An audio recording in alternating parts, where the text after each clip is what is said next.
Hey guys, my name's Colwen. I got another action figure video here, and yet I have not seen Megan the movie or the second one, but I understand the concept of it. They make a robot girl to be another girl's best friend, and things get a little hectic when the robot girl gets a little overprotective. Okay, cool. I'm just going to address this as the figure on its own. I got this at my local Walmart on clearance for $15. The packaging, beautiful packaging. We've got a nice photo picture of the character Megan here. Is it me, or does she kind of look like the Olsen twins? Or Elizabeth Olsen? I don't know. She's got this kind of Olsen look going on. On the side, another similar picture. Same picture over here. On the back, we've got a nice picture of the action figure itself and showing off the different things it is able to do. It comes with a bloody paper cutter, comes with a hammer, comes with a damaged head, different variations on damaged heads. Apparently she wields a nail gun at some point, and we have a list of all the included parts here. On the inside, another nice picture of the figure herself, and we've got all of Megan and her accessories in this very nice window packaging here. And there's some background in there that looks kind of like a hallway with carpet on the floor or something. I'm not sure, but we will look at that when we take her out. So let me go ahead and get her out of the packaging. Okay, so I've got Megan out of the box here. And let me bring her tray in here for a moment just to demonstrate how she's got all these small hands and little screwdriver bits and pieces, and I'm going to leave all of her accessories off to the side in the tray until I'm actually ready to talk about them directly. So we've got Megan here out of the packaging, and first of all, Megan, I look forward to having you on the crew. You're a very lovely young lady. Please do not attempt to kill anybody that I consider friends. Okay, there's Film Noir here, there's Ryoko, Ryowoki, and Sarairo, and I myself am Colwen. You're going to meet somebody else named Takare later on. We're all your friends. You're not allowed to harm any of us, okay? Secondly, unless you're given direct permission, you're not allowed to harm any other sentient organisms. That includes robots, okay? Kicking their ass is one thing. If you feel the need to kick somebody's butt, fine. You can't kill them or do any long-term damage. Alright, we're going to establish that right now. So, let's get into talking about you. I am going to touch you at different spots. I mean nothing by it, alright? You're a very lovely young lady, but like, we gotta talk about you. So, the action figure of her is very well molded, very well designed. If you come in here to the middle, you can actually feel that there is a proper torso underneath.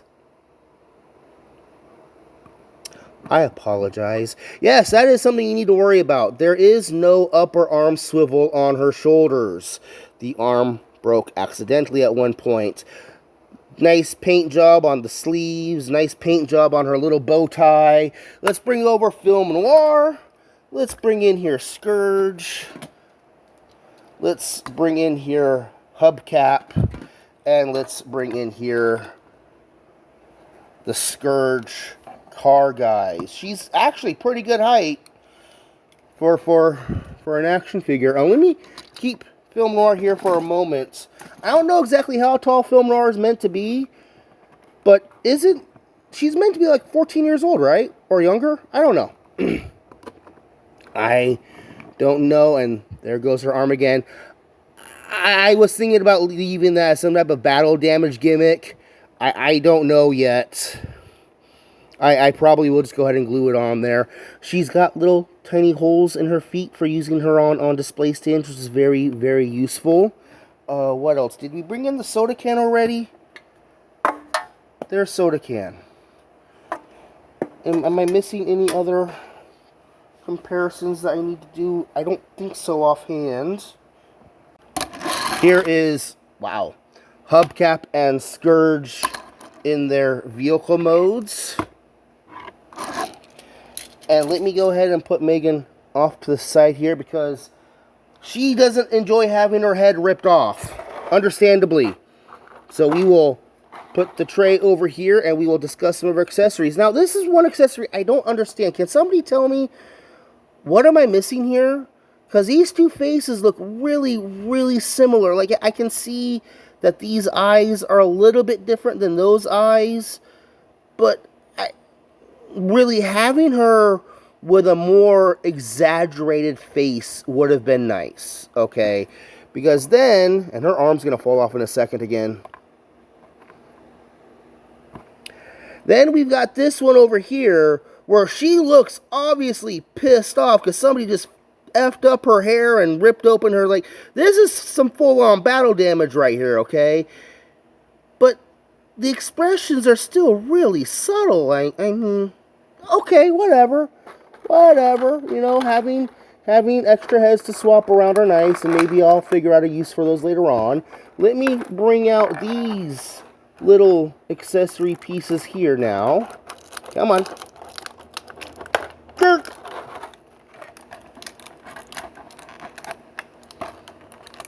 Scintillating.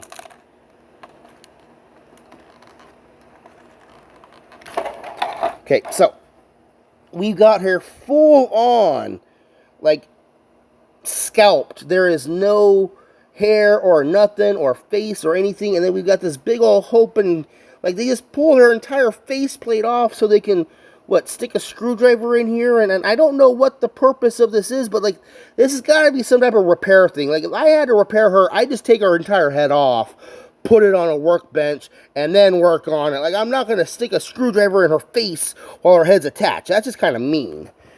Then we've got these two face plates that, again, seem really, really similar. It's like, this one she's staring straight ahead, and this one her eyes are almost looking off in two different directions. Like, I don't know what's going on here. And we can go ahead and take one of these heads and mount it on the skull. And, okay, so there's the lip line right there.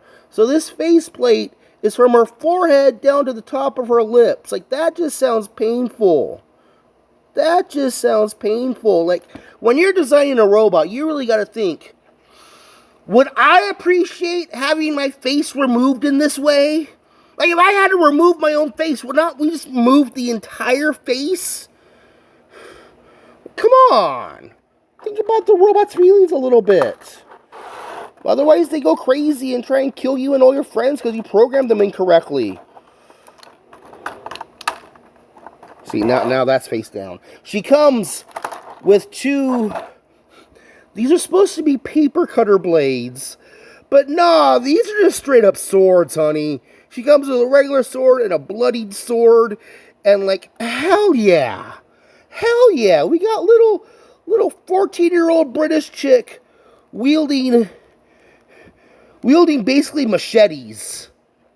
Yes. That's just hilarious right there. We're almost done. We've got her hammer melee weapon, because apparently she used a hammer to kill somebody. And of course, you gotta have a modified ranged weapon, because, you know, when you have a nail gun like this, the only thing preventing it from firing without being depressed is a little trigger thing on the front here that needs to be depressed. But you can modify it very easily if you know what you're doing to pull that thing back. They did it in, what was it, High School of the Dead. And then you've got, like, easily 100 nails in here. People really underestimate how dangerous a nail gun can be. Manhunt was one of the primary weapons they used in a nail gun. So let's start putting these accessories back in her box. We will discuss articulation and final thoughts, and we will get done with here. So, I haven't decided yet, but articulation-wise, she's got a ball joint in her head itself, and then she's got another ball socket down there in her neck. She's got universal jointed shoulders. She's got an elbow swivel at the elbow, 90-degree elbow bend. She's got a wrist swivel, and then a hinge up and down on her hand. She does come with extra hands. Let me bring that back in here a moment. So, she comes with two grip hands, two relaxed hands, a hand meant for holding the nail gun, and then these are regular grip hands or holding the sword or the hammer. Now, again, I did discuss earlier that she has a torso up inside here. I do believe she's got a ball socket up in the upper torso and then a swivel or a ball socket further down directly at her hips. She does have ball socketed hips with an at the hip swivel. Oh, there's her waist torso in there. And since she's a robot, if she wanted to, she could 360 degrees spin around. Let me go ahead and go the other direction, because I don't know if maybe I might have stressed your ball bearings in there or not. Unfortunately, my copy has this weird kind of, I don't know if that's a mold damage or what going on there. She's got 90-degree knee bend, swivel at the knee, and ankle swivel and ankle tiltage. I wasn't too heavily interested in getting this figure. Yeah, it's a cute figure, but I got it at $15. And if I was a Megan fan, if I had seen the movie and I had some type of emotional connection to the character, I would have been willing to pay $30 for it. This is a really good figure overall. Nice and posable, nicely painted. Packaging is good. This is going to be definitely a box I'm going to keep. Let me bring out the, excuse you. Here we go. The backboard here. We've got, you know, a little drywall and then some carpet and a plant in the corner. Like, this wouldn't be bad for displaying her also. Should you go get your own? If you're a Megan fan, absolutely go get one. Spend the full $30 on it. It's worth $30. If you're just interested in having a cute young girl in your collection with accessories and a little robot, my idea is basically this is Vicky from Small Wonder. Alright, this is Vicky from Small Wonder if she got absolutely fed up and just went psychotic. And that's, I think, the entire point of the Megan movie, right? Fun figure all around. I'm glad I got one. I'm Colwen. That's Megan, the NECA Megan Ultimate Action Figure. Great purchase. Go get one full price or discount. I'm going to shut up and leave now. Thank you guys for watching.